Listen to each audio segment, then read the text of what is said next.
Do you just run out and buy a brand new book on day one simply because it was written by one of your favorite authors? Because that's what I do.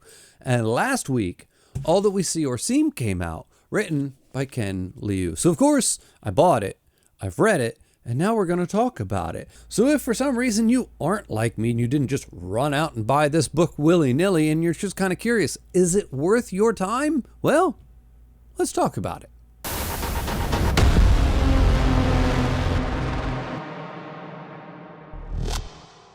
All That We See or Seem is a techno-thriller mystery about a hacker girl named Julia Z. She kind of lives on the grid, but off the radar. And she gets mixed up in this mystery where a dream weaver named Ellie goes missing, and now a bunch of people are trying to find her, which also includes her husband and one of her main clients. This book takes place in the near future, and a dream weaver in this book is kind of like a person that hosts these, almost like these group VR style situations where people go into this dream state and they begin a dream and they share it with the weaver, and most of the time with a group like community setting. And the dream weaver kind of builds and designs and orchestrates these things in a world, in a future where people are increasingly online and connected to technology, and that makes us increasingly more secluded and lonely. This is a big community event and people can share this dream, and the weaver is kind of like an artist that's orchestrating this big communal thing that everybody can kind of share this magical experience and kind of feel this sense of community while feeling this sense of connection to the weaver. It's very interesting what's happening in these like dream weaving scenarios. Then suddenly this weaver goes missing. Actually, in the prologue, she kind of leaves herself. She packs her stuff and she goes, but she goes missing kind of intentionally, but we don't know why. We don't know where she went, we don't know why she left, and we don't know what's going on or what she's doing. And now one of her clients and her husband is desperately trying to find her, and Julie is going to get mixed up into this mystery and this hunt as well. And that's essentially the basis for the entire book. Near future science fiction, kind of based in that world, mystery thriller. It is extremely well written and it is extremely well paced. It's very well plotted. It doesn't have any real dips or lulls in the pacing. It moves from one beat to the next very smoothly, very regularly. No slumps, nothing. It's a nice, quick, fast read. Quick pace, everything about it's done really well. The characters are good enough to keep you interested. They're not paper thin cutouts, they're not caricatures, they're actual characters. But they're also not so deep and engrossing and captivating that you're going to call this some real big character piece or character study. That's not what this is trying to be. This is a plot-based mystery. That's what you're here for. That's what this is doing. And it's really not trying too hard to step outside the bounds of what it is. This is very much a Ken Liu book, but not in the vein of the Dandelion Dynasty. This is not at all like that. It's much more like one of his sci-fi short stories, which actually those vary quite a bit as well. So think much more like The Regular, not so much like Mono No Aware.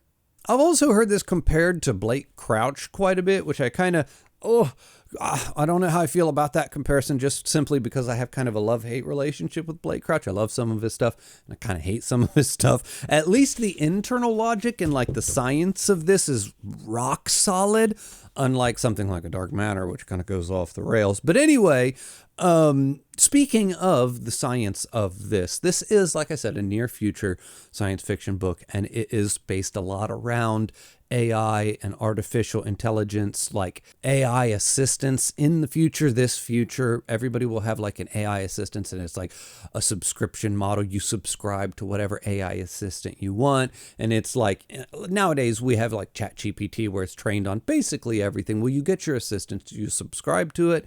And then not only is it trained on everything, kind of like a ChatGPT, then once you've subscribed, you then train your personal assistant on your data, your personality, your behavior, your thought patterns, the way you act and react.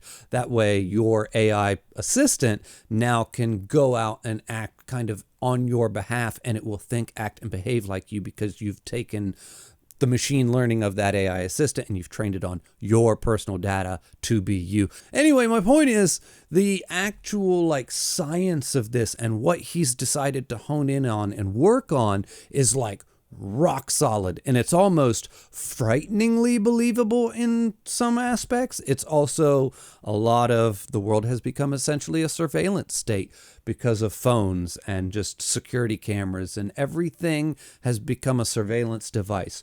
Your phone is tracking you everywhere you go because of course it is, because like it's listening to everything you do. It's just, and it's not necessarily portrayed as like, this is a frightening existence, look how awful and oppressive this is. It's just kind of like, this is the fact of where we will exist in so many years with technology. And like I said, it feels rock solid. How accurate it will ultimately prove to be, who knows? But it feels well developed. It feels well searched. It feels well researched. It just feels extremely meticulously well done.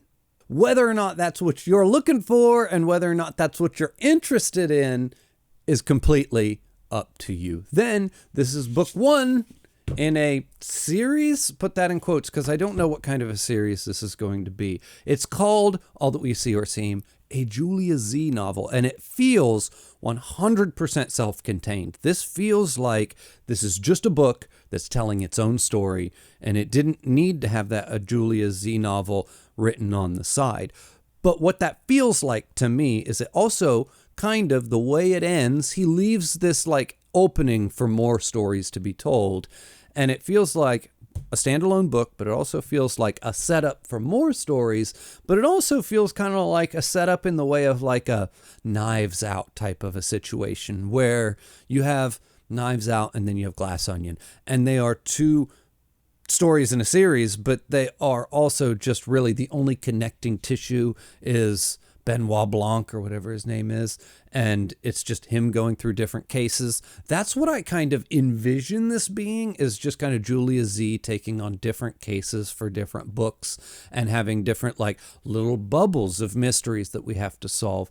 And I feel like that would be the direction to take this. I feel like that's the ideal situation for the vibe that I get from this book. It might eventually become some big actual series with some huge overarching plot, or maybe even some recurring characters. But I, in my mind, would actually envision it more of just a, the case of the week type of a situation that Julia's going to have to solve this week, and nothing too heady, nothing too heavy, nothing too overarching. But I have nothing to base that on. That's just the feeling that I got from it. He could be doing something way different. I don't know.